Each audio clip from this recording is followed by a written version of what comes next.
I think we know what time it needs to be. And we are prepared. And honestly, I would have gotten back to it sooner, but I've been trying to take a break, okay? I've been trying to take a little break, guys, from my mistaken hydration. Hopefully you can tell. Now, we ended about midway through the book, page 99 out of,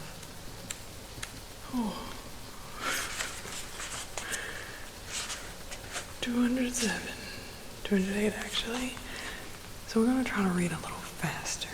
Hopefully picking up the pace, one, might keep you guys a little bit more engaged, but also it might help speed up the overall process of finishing this book. So let's get to it. He is not only smelly, he is also greedy, said the Grand High Witch. Remove the chains from the doors and let him come in. The extraordinary thing about the mask was that its lips moved quite naturally when she spoke. You really couldn't see it was a mask at all. One of the witches leapt to her feet and unfastened the chains. She opened the two huge doors. Then I heard her saying, "Why, hello, little man. How lovely to see you. You have come for your chocolate bars, have you not? They are all ready for you. Do come in." A small boy wearing a white t-shirt and gray shorts and gym shoes entered the room. I recognized him at once. He was called Bruno Jenkins, and he was staying in the hotel with his parents. I didn't care for him. He was one of those boys who is always eating something whenever you meet him. Meet him in the hotel lobby, and he is stuffing sponge cake into his mouth. Pass him in the corridor, and he's fishing potato crisp out of a bag by the fistful. Catch sight of him in the hotel garden, and he is wolfing a dairy milk bar and has two more sticking out of his trouser pocket. What's more, Bruno never stopped boasting about how his father made more money than my father and that they owned 3 cars. But worse than that, yesterday morning, I found him kneeling on the flagstones of that hotel terrace with a magnifying glass in his hand. There was a column of ants marching across one of the flagstones, and Bruno Jenkins was focusing the sun through his magnifying glass and roasting the ants one by one. I like watching them burn, he said. Okay, call me.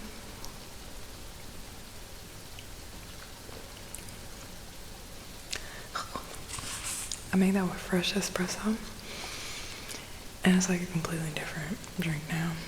It's very strong. Anyway, that's horrible, I cried. Stop doing it. Let's see you stop me, he said. At that point, I had pushed him with all my might, and he had crashed sideways onto the flagstones. His magnifying glass had splintered into many pieces, and he leapt up shrieking. It's like once you mess up once, it just...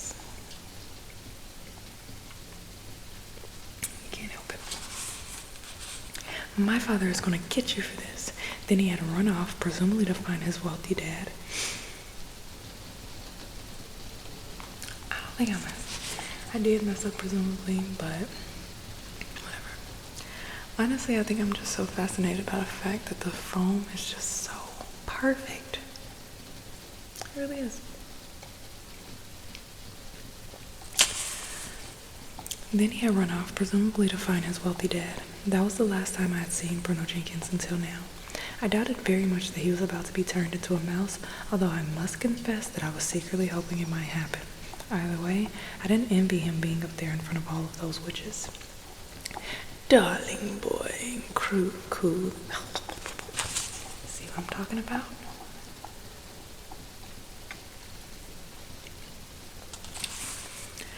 Darling boy, cooed the Grand High Witch from up on the platform. I have your chocolates all ready for you. Do come up here first and say hello to all these lovely ladies. Her voice was quite different. Oh. Well, now I know. Her voice was quite different now. It was soft and gentle and absolutely dripping with syrup. Okay, let's try it again. Darling boy, cooed the Grand High Witch from up on the platform. I have your chocolates all ready for you. Do come up here first and say hello to all these lovely ladies. Her voice was quite different now. It was soft and gentle and absolutely dripping with syrup. Bruno was looking a bit bewildered, but he allowed himself to be led up on the platform where he stood beside the Grand High Witch and said, "Okay, where are my 6 bars of chocolate?" I saw the witch who had let him in quietly putting the chain back on the door handles. Bruno didn't notice this. He was too busy asking for his chocolate. "The time is now 1 minute from 3:30, announced the Grand High Witch. "What the heck's going on?" Bruno asked. He wasn't frightened, but he wasn't looking exactly comfortable either. "What is this?" he said. "Give me my chocolate." 30 seconds to go, cried the Grand High Witch, gripping Bruno by the arm. Bruno shook himself clear and stared at her. She stared back at him, smiling with the lips of her mask. Every witch in the audience was staring at Bruno. She's watching him. 20 seconds, cried the Grand High Witch. "Give me the chocolate," shouted Bruno, becoming suddenly suspicious. "Give me the chocolate and let me out of here." 15 seconds, cried the Grand High Witch. "Will one of you crazy punks kindly tell me what this is all about?" shouted Bruno. 10 seconds, cried the Grand High Witch.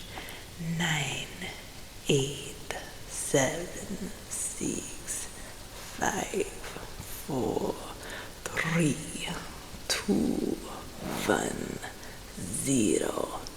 We have ignition. I could have sworn I heard an alarm clock ringing. I saw Bruno jump. He jumped as though someone had stuck a hat pin deep into his bottom, and he yelled, "Ow!" He jumped so high that he landed on a small table up there on the stage, and he started hopping about on the top of this table, waving his arms and yelling his head off. Then suddenly he became silent. His whole body stiffened. "The alarm has gone off," shrieked the Grand High Witch. "The mouse maker is beginning to work." She started hopping about on the platform, clapping her gloved hands together, and then shouted, "This smelly brat, this filthy scum, this horrid little louse will very, very soon become a very..." Oh, I'm just making up stuff now. "Become a lovely little mouse." Bruno was getting smaller by the second. I could see him shrinking. Now his clothes seemed to be disappearing and brown fur was growing all over his body. Suddenly he had a tail. And then he had whiskers. Now he had 4 feet. It was all happening so quickly. It was a matter of seconds only. And all at once he wasn't there anymore. Oh. He's shrinking, shrinking, shrinking, shrinking, shrinking. Little mouse. They could have kept him at that one, but hey, that's just me. A small brown mouse was running around on the tabletop. "Bravo!" yelled the audience. "She's done it. It works. It's fantastic. It's colossal. It's the greatest yet. You are a miracle, oh brainy one." They were all standing up and clapping and cheering, and the Grand High Witch produced the mousetrap from the folds of her dress and started to set it. Oh no, I thought. I don't want to see this. Bruno Jenkins may have been a bit of a stinker, but I'm dashed if I want to watch him having his chop. Oh, wait. Reading a little fast. Bear with me.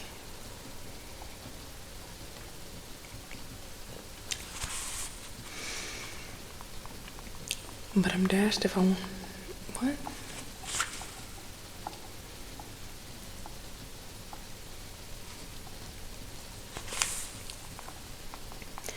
But I'm dashed if I want to watch him having his head chopped off. "Where is he?" snapped the Grand High Witch, searching the platform. "Where has that mouse got to?" She couldn't find him. Clever Bruno must have jumped down off the table and scattered off onto some corner or even down a small hole. Thank heavens for that. "It matters not," shouted the Grand High Witch. "Silence and sit down." The Ancient Ones. The Grand High Witch stood on the very center of the platform, and those dangerous eyes of hers traveled slowly around the audience of witches who were sitting so meekly before her.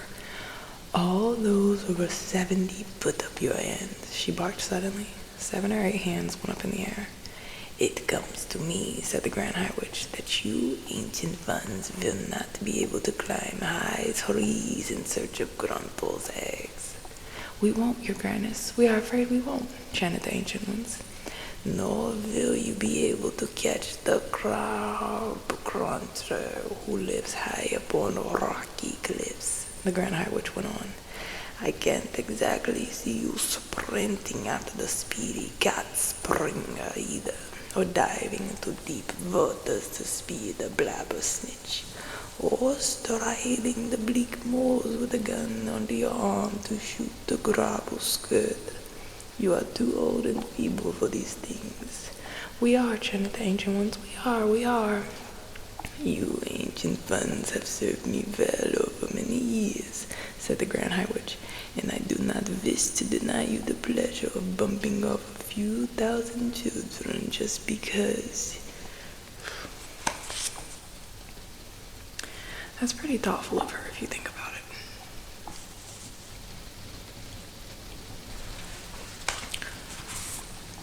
And I do not wish to deny you the pleasure of bumping off a few thousand children each just because you have become old and feeble. I have therefore prepared personally with my own hands a limited quantity of the late-action mouse maker, which I will distribute to the ancient ones before you leave the hotel. Oh, thank you, cried the old witches. You are far too good to us, your grandness. You are so kind and thoughtful. Here is a sample of what I am giving you, shouted the Grand High Witch. She fished around in a pocket of her dress and brought out a very small bottle. She held it up and shouted, "And this tiny bottle is 500 doses of mouse maker. It's enough to turn 500 children into mouse."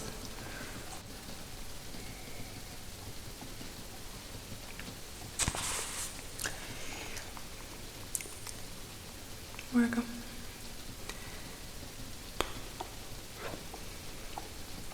Is enough to turn 500 children into mice. I could see that the bottle was made of dark blue glass and that it was very small, about the same size as the ones you can buy at the chemist with nose drops in them. Each of you ancient ones will get 2 of these bottles, she shouted. Thank you, O most generous and thoughtful one, chorused the ancient witches. Not one drop will be wasted. Each of us will promise to squish and swallow and squiggle 1,000 children. Our meeting is over, announced the Grand High Witch. Here is the timetable for the remainder of your stay in this hotel. Right now, we must all go out on the Sunshine Terrace and have tea with that ridiculous manager. Next, at 6 o'clock tonight, those witches who are too old to climb trees after Gruntle's eggs will report to my room to receive 2 bottles each of mouse maker. My room number is 454. Do not forget it. Then, at 8 o'clock, all of you will assemble in the dining room for supper. We are the lovely ladies of the RSPCC, and they are setting up 2 long tables specially for us. But do not forget to put the cotton plugs up your noses. That dining room will be full of fitty little children, and without the nose plugs, the stink will be unbearable. Apart from that, remember to behave normally at all times. Is everything clear? Any questions? I have one question, your grandness, said a voice in the audience. What happens if one of the chocolates we are giving away in our shops gets eaten by a grown-up? That's just too bad for the grown-ups, said the Grand High Witch. This meeting is over, she shouted. Out you go. The witches stood up and began gathering their things together. I was watching them through the crack and hoping to heaven that they would hurry up and leave so I might at least be safe. Wait, shouted one of the witches in the back row. Hold everything. Her shrieking voice echoed through the ballroom like a trumpet. All the witches suddenly stopped and turned and looked towards the speaker. She was one of the taller witches, and I could see her standing there with her head tilted back and her nose in the air, and she was sucking in great long breaths of air through those curvy pink seashells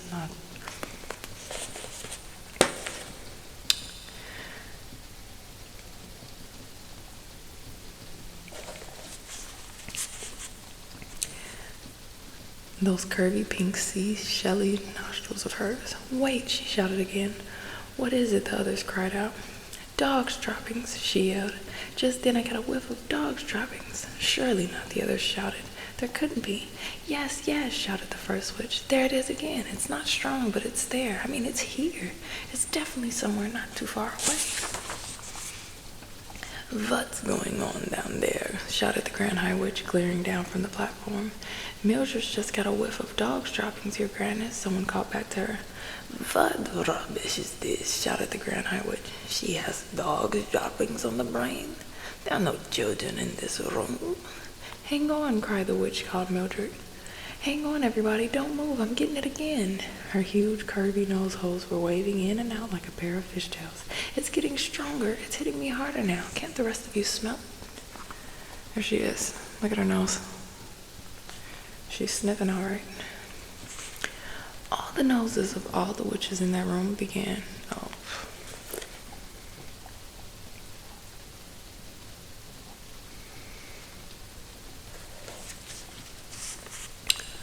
All the noses of all the witches in that room went up in the air, and all the nostrils began to snut. Are you kidding me?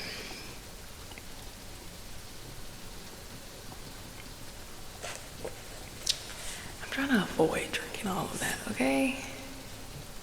It is 1 a.m. I don't want to finish that. With real espresso, I'm gonna have to go work out after this, just to get it out of my system. But that's fine, I don't really mind it. Anywho.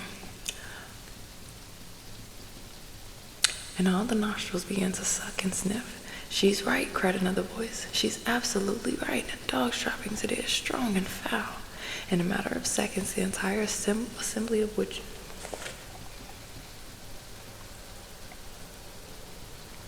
You know what?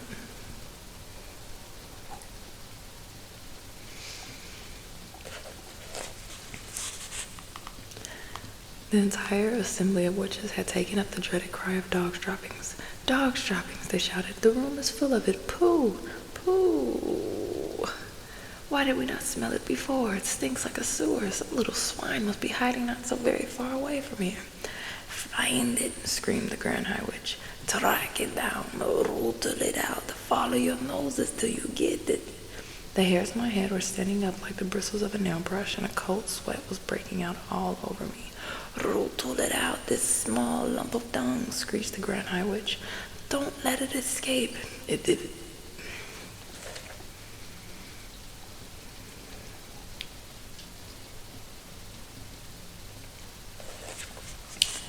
If it is in here, it has observed the most secret things. It must be exterminated immediately. Metamorphosis. I remember thinking to myself, there is no escape for me now. Even if I make a run for it and manage to dodge a lot of them, I still won't get out because the doors are chained and locked. I'm finished. I'm done for. Oh, Grandmama, what are they going to do to me? I looked around and saw a hideous painting.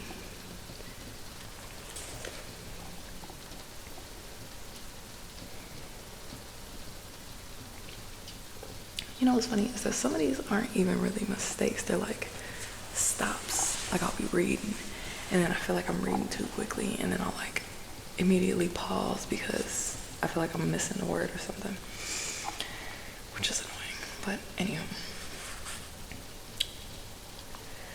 I looked around and I saw a hideous painted and powdered witch's face staring down at me, and the face opened its mouth and yelled triumphantly. It's here, it's behind the screen, come and get it. The witch reached out a gloved hand and grabbed me by the hair, but I twisted free and jumped away. I ran, oh how I ran. The sheer terror of it all put wings on my feet. I flew around the outside of the great ballroom, and not one of them had a chance of catching me. As I came level with the... He gonna run into the witch, ain't he? The Grand High Witch? I don't know, let's find out. I flew around the outside... Oh, as I came level with the doors, I paused and cried to open.